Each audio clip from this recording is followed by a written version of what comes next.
आपको बताएं कि फवाद चौधरी को तहरीक इंसाफ का तर्जुमान मुकर्रर कर दिया गया है। क्या कप्तान नईम उल हक से नाराज हैं कि पार्टी की तर्जुमानी से उन्हें सुबकदोश कर दिया गया है? फवाद चौधरी तहरीक इंसाफ के नए तर्जुमान मुकर्रर हो गए हैं। नईम उल हक सेक्रेटरी इत्तलात ही रहेंगे। फवाद चौधरी को तहरीक इंसाफ का तर्जुमान मुकर्रर कर दिया गया है और नईम उल हक सेक्रेटरी इत्तलात के ओहदे पर बरकरार रहेंगे।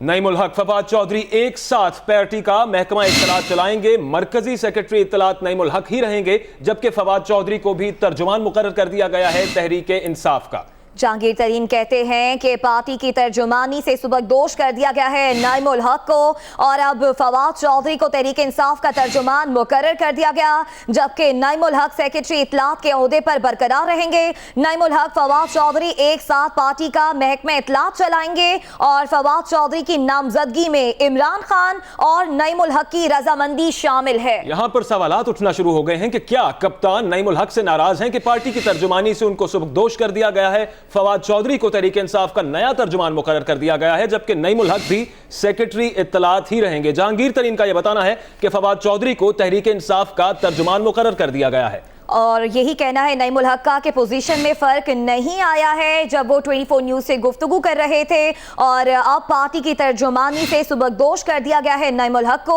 और फवाद चौधरी तहरीक इंसाफ के नए तर्जुमान मुकर्रर कर दिए गए हैं। और फवाद चौधरी को तहरीक इंसाफ का तर्जुमान मुकर्रर किया गया तो नईम उल हक फवाद चौधरी एक साथ पार्टी का महकमा इत्तलात चलाएंगे। मरकजी सेक्रेटरी इत्तलात का ओहदा मेरे पास ही रहेगा, ऐसा कहना है नईम उल हक का। जहांगीर तरीन का यह कहना है कि नईम उल हक को सेक्रेटरी इत्तलात के ओहदे पर बरकरार रखा जाएगा, जबकि फवाद चौधरी की नामजदगी में इमरान खान और नईम उल हक की रजामंदी शामिल है। ताहम कप्तान क्या नाराज हो गए हैं नईम उल हक से कि उनको इस ओहदे से हटा दिया गया है? ये एक सवाल यहां पर उठ रहा है।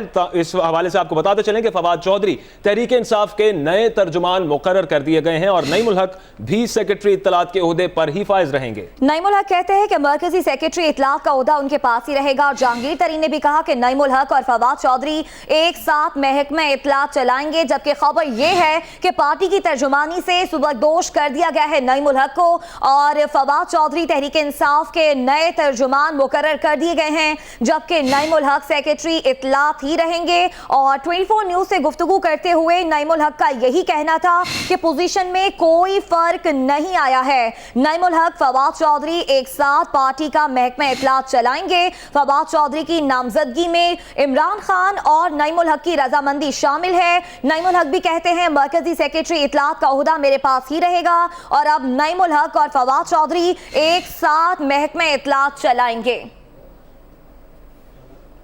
फवाद चौधरी साहब हमारे साथ मौजूद हैं। सर, बहुत शुक्रिया आपके वक्त का। ये क्या डेवलपमेंट है सर? सेक्रेटरी इत्तलात का ओहदा नईम उल हक साहब के पास भी है, वो मरकजी सेक्रेटरी इत्तलात हैं और आप सेक्रेटरी इत्तलात के ओहदे पर फाइज हो गए हैं। नहीं, मुझे तो उन्होंने जो है वो तर्जुमान बनाया है पार्टी का। मरकजी सेक्रेटरी इत्तलात जो है वो नईम उल हक साहब ही रहेंगे और वो जो स्पोक्स पर्सन के जिस तरह से वो पहले फराइज इंजाम दे रहे हैं वो उसी तरह ही देते रहेंगे। हमारा जो बुनियादी तौर पर जो ये होता है ये तर्जुमान का है और उसको इंशाअल्लाह ताला उसके मुताबिक चलेगा। जी ठीक है, शुक्रिया। फवाद चौधरी हमारे साथ मौजूद थे। फवाद चौधरी तहरीक इंसाफ के नए तर्जुमान मुकर्रर हो चुके हैं।